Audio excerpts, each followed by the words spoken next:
What's up sa inyo mga impacto? Ngayong araw pala guys, naglinis tayo ng aircon. Ayan, kalas-kalasin na natin.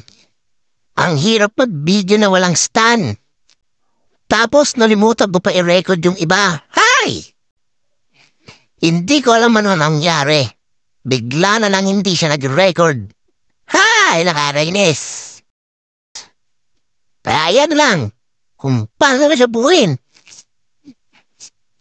Kinakabit-kabit na natin dyan. Wala na ako magawa. Kasi, hindi ko nga na-videohan. Tanga-tanga na insan yan. Tanga-tanga na. Ayan na. Buo-buo na siya. Ayan, pakita yung loob. Hi, hello. Yan, pwede na. Marinis na yan. Wala na malumot-lumot. Pulas-pulas na insan yan. Este bayaw? Ayan.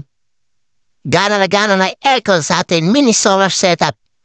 Pure off-grid yan. Kaso, kulang tayo sa solar panel. Kaya, hindi pa tayo pwede mag-aircon. Pwede lang tayo mag-testing. Okay guys, thank you for watching. Please follow, like, and share. Don't forget to send stars. Saka, I love you all mga impacto. Maraming salamat sa inyo.